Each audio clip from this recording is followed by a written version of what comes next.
बिस्मिल्लाहिर्रहमानिर्रहीम। तो last class में यूटिलिटी का बेसिक कॉन्सेप्ट डिलीवर करने के बाद एक शेड्यूल बनाया था हमने total utility, average utility and marginal utility का, और कहा था आपसे आप उसके डायग्राम बना लीजिएगा। तो डायग्राम आपके सामने है। अब उसके बाद हमने इस कॉन्सेप्ट से क्या एक्सट्रैक्ट किया, क्या हासिल किया, क्या सबक सीखा। हमने इस कॉन्सेप्ट में हमें कंज्यूमर का क्या बिहेवियर दिखाई दे रहा है, मतलब इस कॉन्सेप्ट के जरिए हम कंज्यूमर के एक बिहेवियर को स्टडी करना चाह रहे हैं। और जब भी हम कंज्यूमर की किसी बिहेवियर को स्टडी करते हैं उसको हम लॉ का नाम देते हैं। तो हमें यहाँ पर एक एक और लॉ मिल रहा है। लॉ मतलब जनरल बिहेवियर। उस लॉ को हम क्या नाम दे रहे हैं बेटा? उस लॉ को हम नाम देंगे law of diminishing marginal utility. क्या नाम देंगे?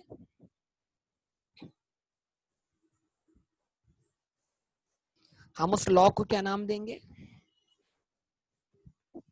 हम उस लॉ को नाम देंगे law of diminishing marginal utility. उस लॉ को हम नाम देने जा रहे हैं law of diminishing marginal utility.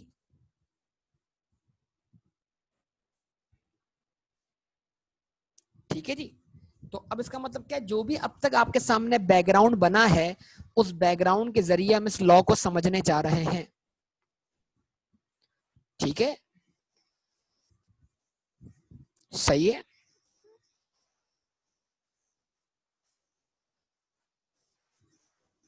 Start करें बेटा ना।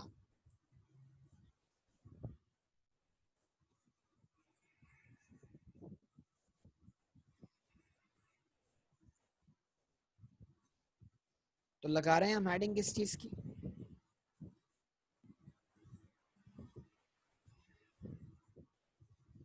Law of diminishing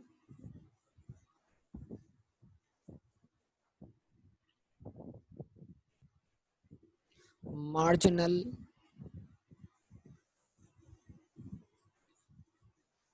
utility.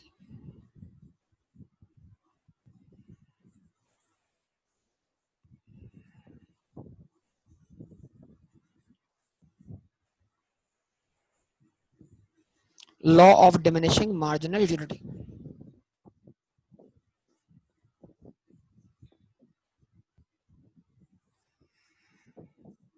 सबसे पहले सर हर लॉ की स्टेटमेंट आती है। इस तरह इस लॉ की भी क्या आएगी बेटा? स्टेटमेंट आएगी। वो स्टेटमेंट क्या है? Other things remaining constant,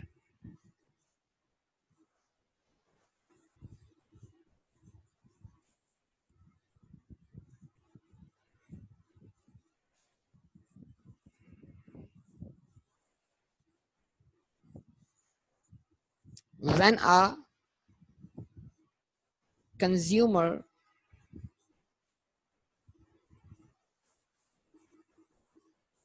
consumes units of good X, कोई भी चीज, one after another,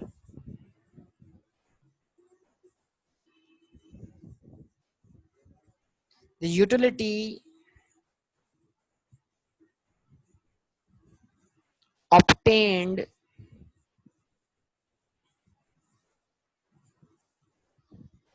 from each successive unit goes on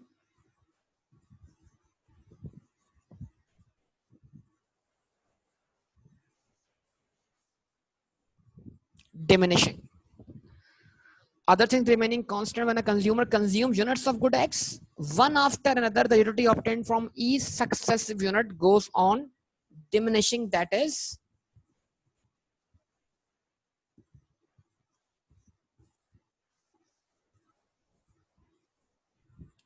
total utility जिसको हम कह रहे हैं T of x increases eight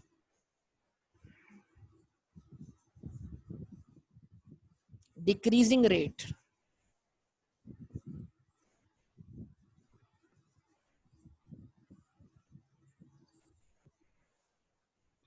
That is total utility increases at decreasing rate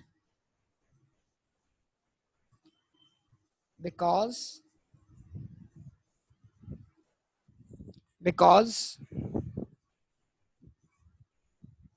marginal utility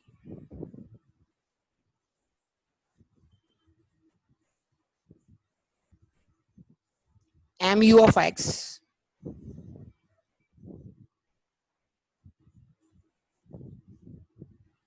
diminishes. हाँ जी, ये स्टेटमेंट समझ में आती है? कितने लोगों को समझ में आती है?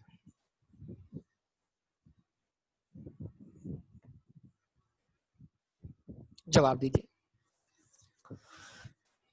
Other things remaining constant when a consumer consumes units of good X one after another, the utility obtained from each successive unit goes on diminishing. That is, total utility TU of X increases at decreasing rate because marginal utility MU of X diminishes. कितने लोगों को ये लिखी हुई statement समझ में आती है और इसको उस कंटेक्स्ट में समझें, वो सहरा वाली एग्जाम्पल में लाकर दिमाग में उस एग्जाम्पल को लाएं और इस स्टेटमेंट को समझने की कोशिश करें. गुड, जिनको समझ में आ गई बड़ी अच्छी बात है, बहुत जबरदस्त बात है. बताइए.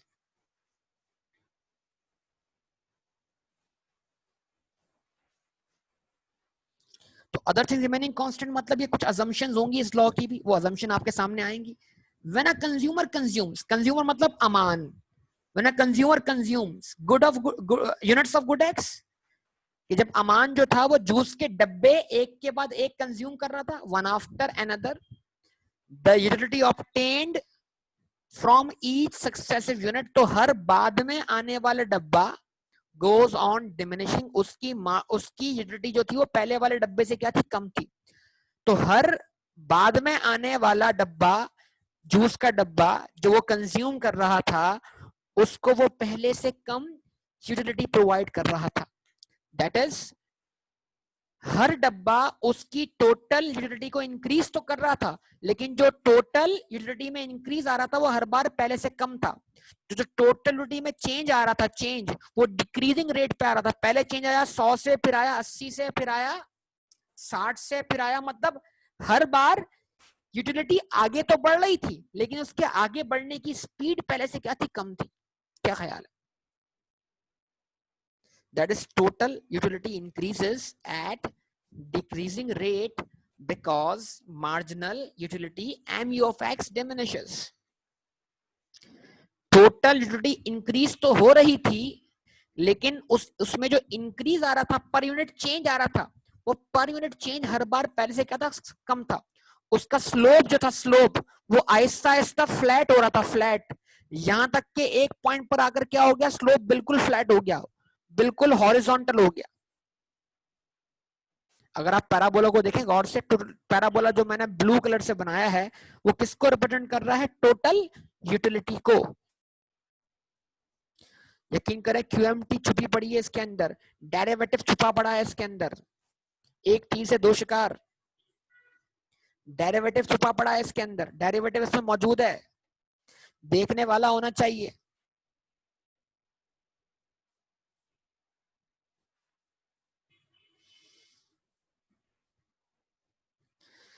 देखने वाली आंख चाहिए, समझने वाला दिमाग चाहिए, जो बातें एक्सट्रैक्ट कर सके, बातें निकाल सके. आई कैब में एनालिटिकल अप्रोच चाहिए.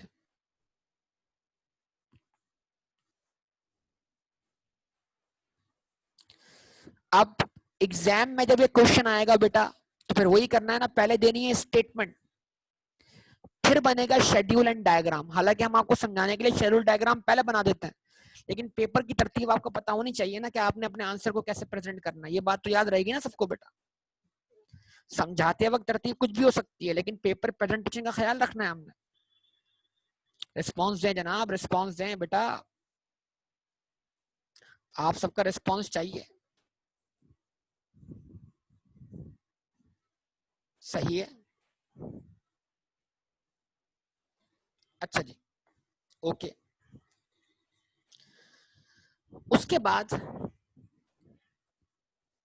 अब ये स्टेटमेंट देकर वो शेड्यूल और डायग्राम इसके नीचे बनाकर अब फिर इस लॉ को एक्सप्लेन करना है। ये चीज याद रहेगी ना सबको।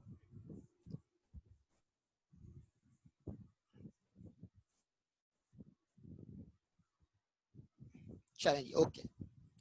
तो हम क्या बोलते हैं फिर? हम बोलते हैं from the above schedule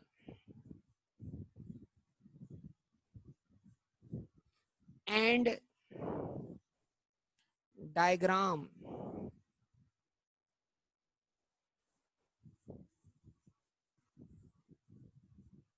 we can conclude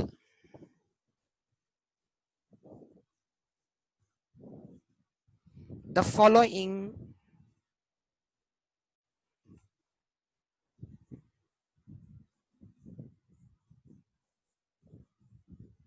main points.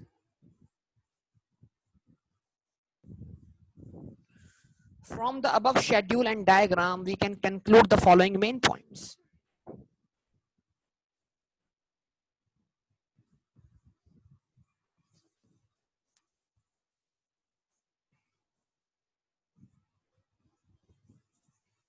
ये जो ऊपर डायग्राम बनाया है और जो शेड्यूल बनाया है, इसके जरिए हम क्या एक्सट्रैक्ट कर सकते हैं? From the above schedule and diagram, we can conclude the following main points. Number 1.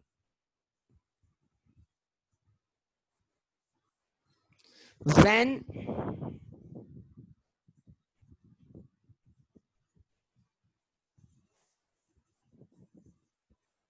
MU of X यानी marginal utility of good x, अब एक दफा ऊपर एग्जामिनर को पूरा लिखने के बाद ब्रैकेट में आपने उसका एब्रीविएशन बता दिया ना, तो फिर आप उसको इन शॉर्ट एग्जाम में यूज कर सकते हैं।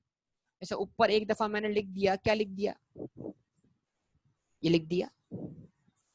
तो अब मैं MU ऑफ एक्स का टर्म इस्तेमाल कर सकता हूं, वो उसके लिए अजीब नहीं होगा एग्जामिनर के लिए। When MU of x is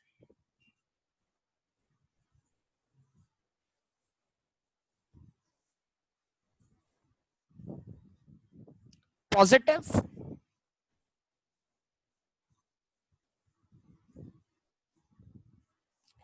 TU of x is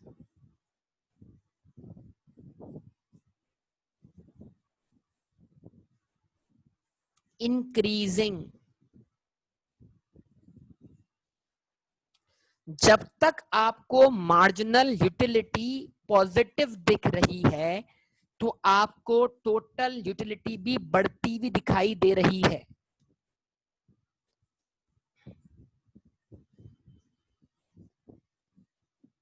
The consumer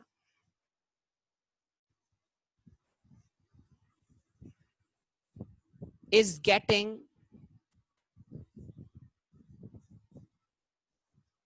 satisfaction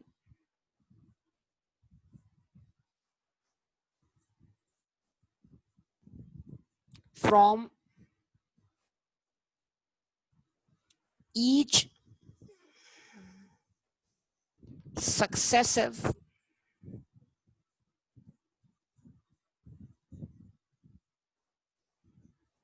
unit up to 5 units। क्या ये बात समझ में आती है आपको? When MU of x is positive, T of x is increasing, the consumer the consumer is getting satisfaction from each successive unit up to 5 units.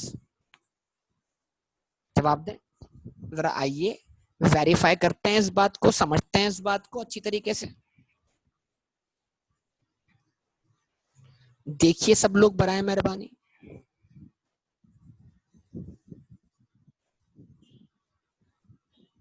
यहां तक मार्जिनल यूटिलिटी पॉजिटिव है, यहां तक मार्जिनल यूटिलिटी पॉजिटिव है। पहला unit 100, दूसरा unit 80, तीसरा 60, चौथा 40, पांचवा 20। तो जब तक मार्जिनल यूटिलिटी पॉजिटिव है, टोटल यूटिलिटी इंक्रीज होती भी दिखाई दे रही है। 100 में इजाफा हुआ 80 का, हो गए 180, फिर उसमें इजाफा हुआ 60 का, हो गए 240, फिर इजाफा हुआ 40 का, हो गए 280, फिर इजाफा हुआ 20 का, हो गए कितने 300। तो मार्जिनल यूटिलिटी जो है वो मैथमेटिकली टोटल यूटिलिटी का रेट ऑफ चेंज है। मार्जिनल यूटिलिटी असल में टोटल यूटिलिटी का स्लोप है। तो जब तक टोटल यूटिलिटी का स्लोप जो है वो पॉजिटिव है, जब तक टोटल यूटिलिटी का स्लोप जो है वो पॉजिटिव है, तब तक क्या हो रहा है, तब तक टोटल यूटिलिटी क्या हो रही है, इंक्रीज हो रही है। ये रहा पैराबोला आपके सामने। क्या ये आपको इंक्रीज शो नहीं कर रहा? इंक्रीज इंक्रीज इंक्रीज इंक्रीज, यहां पर आके इंक्रीज क्या हो गया, 0 हो गया। और आहिस्ता आहिस्ता जो चेंज है ना, चेंज स्लोप, ये क्या हो रहा है, कॉन्स्ट, मतलब ये स्लोप जो है वो फ्लैट हो रहा है, फ्लैट। ये एक्स एक्सिस की तरफ क्या हो रहा है, डाइवर्ट हो रहा है। यहां तक के ये बिल्कुल क्या हो गया, हॉरिजॉन्टल हो गया।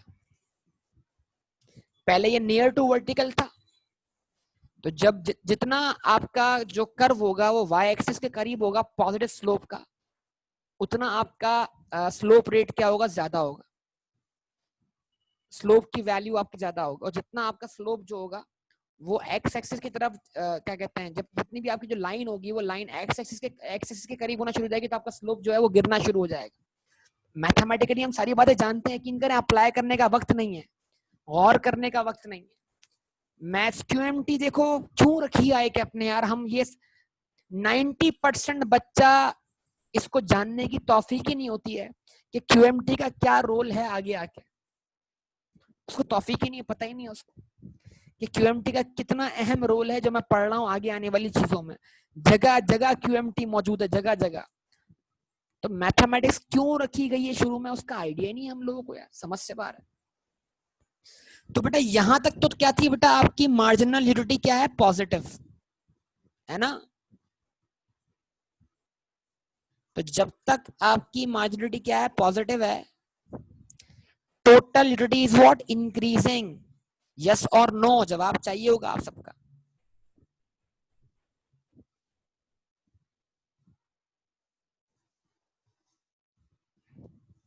जवाब दें। अच्छा जी, उसके बाद what is the next point. अगर मैं इसको नंबरिंग दे दूं तो अच्छी बात है। Number 1, number 2,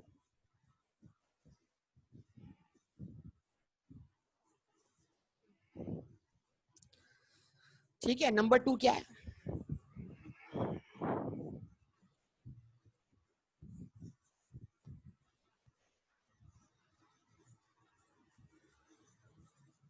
when mu of x is 0, tu of x is maximum।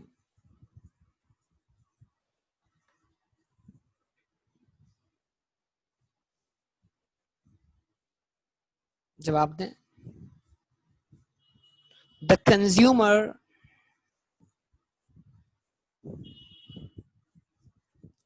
is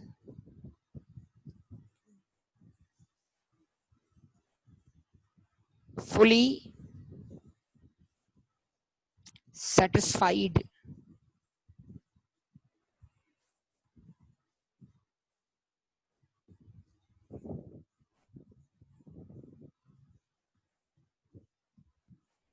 at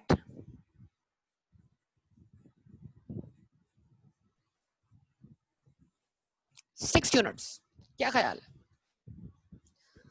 जब मार्जिनलिटी क्या हो गई, जीरो हो गई, तो आपकी उस पॉइंट पर टोटल यूटिलिटी मैक्सिमम पॉइंट पर है। मैक्सिमा, मिनिमा, आया कुछ याद?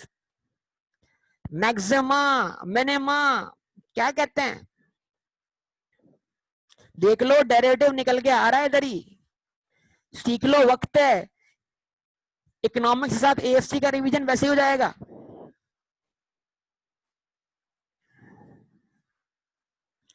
तो अब कुछ याद है? अगर आपने सब कुछ सीखा है तो फिर आपको याद आ जाएगा, नहीं सीखा तो फिर रिवीजन अगर अलग से होगा उसका भी इंतजार कीजिएगा।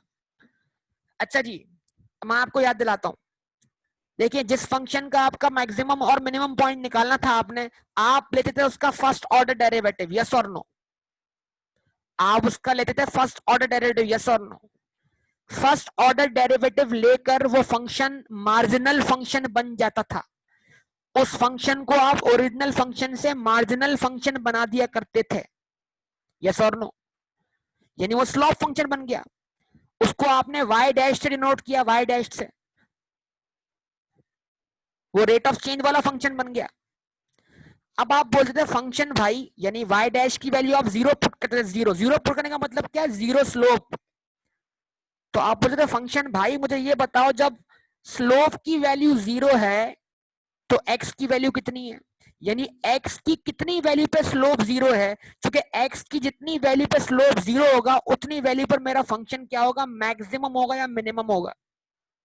तो जहां स्लोप जीरो होता है, जहां स्लोप जीरो होता है, वहां पर पैराबोला या तो मैक्सिमम होता है या मिनिमम होता है। ये प्रॉपर्टी है इसकी।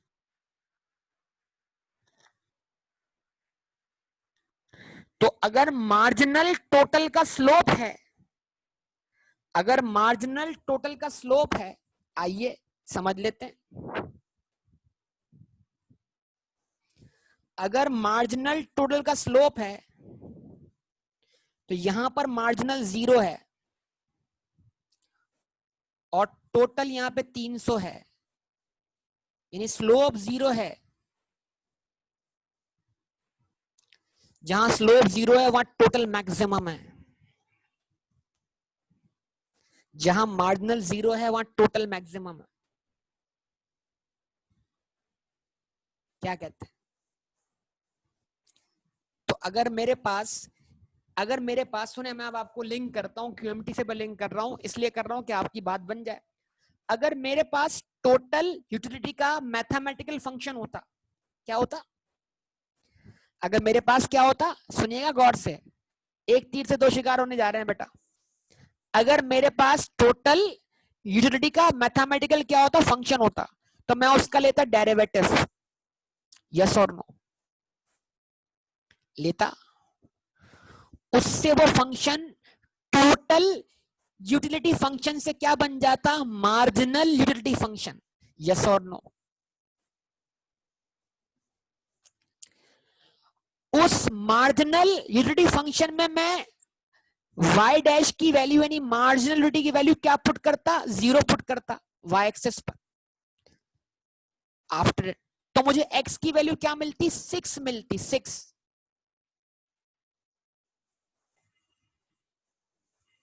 यानी x की वैल्यू 6 पर मार्जिनल यूटिलिटी जीरो है, लेकिन x की वैल्यू 6 पर टोटल यूटिलिटी क्या है? 300 है। तो ये 6 निकाल कर, अगर ये 6 होना, सुने बात को, अगर ये 6 निकाल कर मैं x की वैल्यू 6 कहां पुट करता? टोटल यूटिलिटी वाले फंक्शन में, तो मुझे अब टोटल यूटिलिटी की वैल्यू क्या मिलती? 300 मिलती, यस और नो? मिल गया मुझे मैक्सिमम पॉइंट, मिल गया मुझे मैक्सिमम पॉइंट, मिल गया मुझे मैक्सिमम पॉइंट। इतनी सी बात है, यकीन करें। पता नहीं हमने दिमाग पे क्या सवार कर दिया होता है अपने।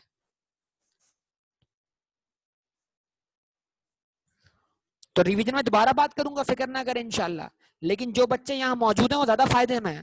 ज्यादा फायदे में क्यों है कि उनको ज्यादा प्रैक्टिकल एस्पेक्ट सुनने को मिल जाएगा इस चीज का।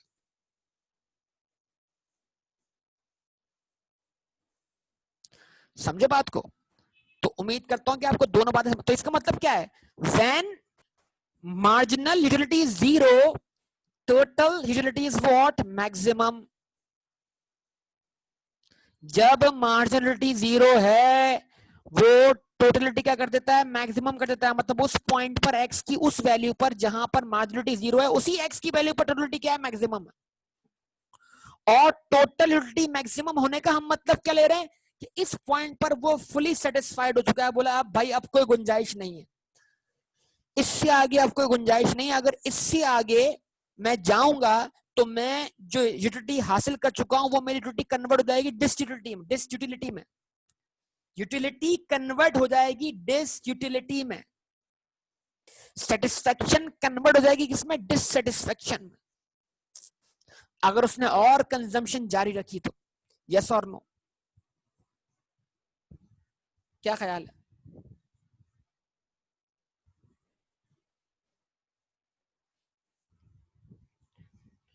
तो थर्ड पॉइंट यहां से निकल गया।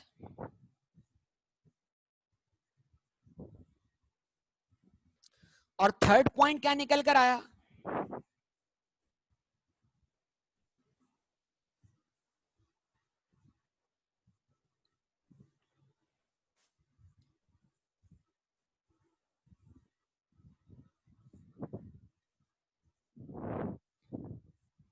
Negative sign with mu of x is a signal of what? Signal of disutility or dissatisfaction।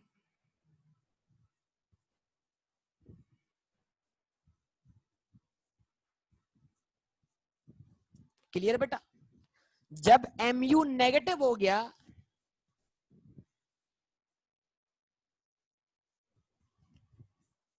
तो tu डिक्रीज भी हो गया। और ये किस बात को रिप्रेजेंट करता है? डिसयूटिलिटी या डिससेटिस्फैक्शन को।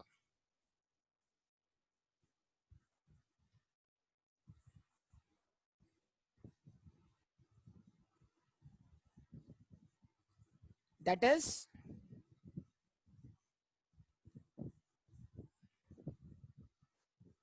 tu of x decreases at 7th unit।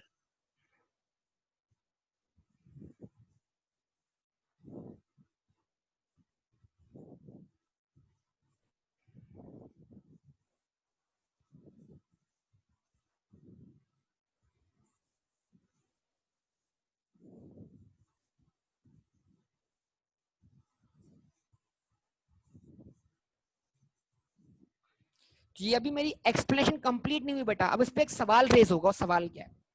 Examiner यहाँ तक पढ़ लेगा आपके आंसर को, वो आपके आंसर से काफी हद तक मुतमईन हो जाएगा, लेकिन उसको एक सवाल का जवाब नहीं मिल रहा। ये सब कुछ आपने उसको थ्योरेटिकली डिफाइन कर दिया, उसको समझा दिया, वो काफी हद तक मुतमईन हो रहा है, लेकिन एग्जामिनर की खुद की जो टोटलिटी है वो मैक्सिमम नहीं हो रही। अगर आपने इकोनॉमिक्स में एग्जामिनर की टोटलिटी मैक्सिमम कर दी तो वो फिर आपको 100% मार्क्स दे देगा। Economics is as good as scoring as accounts.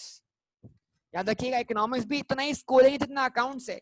ये मत समझिएगा ये थ्योरेटिकल पेपर है तो इसमें 100% मार्क्स नहीं आ सकते। नो, ऐसा नहीं है।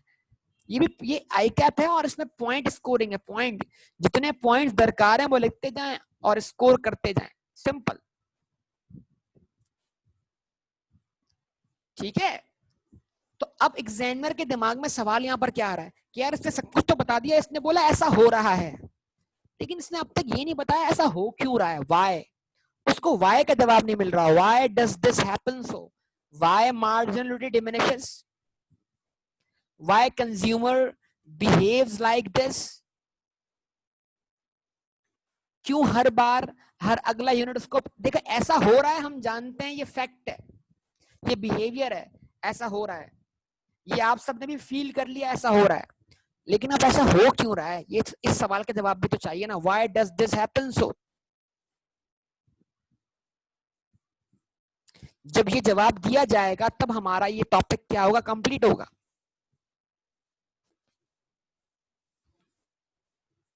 तो क्या आप इस बात का जवाब तलाश कर सकते हैं?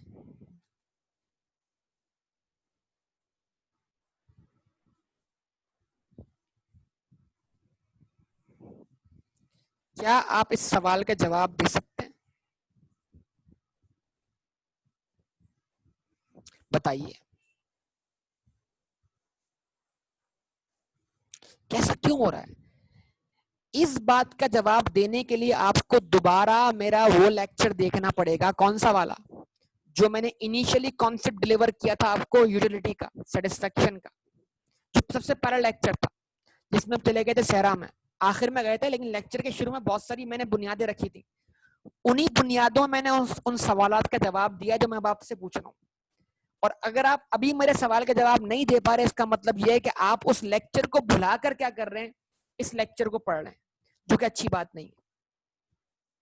तो मैं अब आपसे कहूंगा कि इसका जवाब आप तलाश कीजिए, मैं आपसे जवाब इसका लूंगा, और अगर आपको किताबों से जवाब ना मिले तो बराए मेहरबानी मेरे उस लेक्चर की तरफ चले जाएगा जहां से मैंने आपको यूटिलिटी कॉन्सेप्ट का इंट्रोडक्शन दिया था। उस इंट्रोडक्शन में आप थोड़ा अच्छा जवाब आया विलिंगनेस, तो भाई मैं बोल रही ये पूछ रहा हूँ विलिंगनेस कम क्यों हो रही है, विलिंगनेस कम क्यों हो रही है, विलिंगनेस कम क्यों हो रही है? ठीक है, तो यहां तक मैं इसको स्टॉप करूंगा और आप सबका इंतजार करूंगा कि आप सब क्या करें। गुड, अच्छा जवाब आया, क्योंकि नीड सेटिस्फाई हो रही है, अच्छा जवाब है, लेकिन ये पूरा जवाब नहीं है। प्लीज इस जवाब को एनहेंस कीजिए आगे चल के, इसको एनहेंस कीजिए थोड़ा सा बेटा, इसको एनहेंस कीजिए सब लोग। गुड, अच्छा जवाब है। ओके ना, तो यहां तक स्टॉप करूंगा, इंशाल्लाह मजीद बात करेंगे कल की क्लास में। आप जवाब तलाश कीजिएगा, कल डिस्कस करते हैं जवाब को। ओके बेटा, अल्लाह हाफिज। कोई स्क्रीनशॉट तो नहीं है आपका? ओके, अल्लाह हाफिज।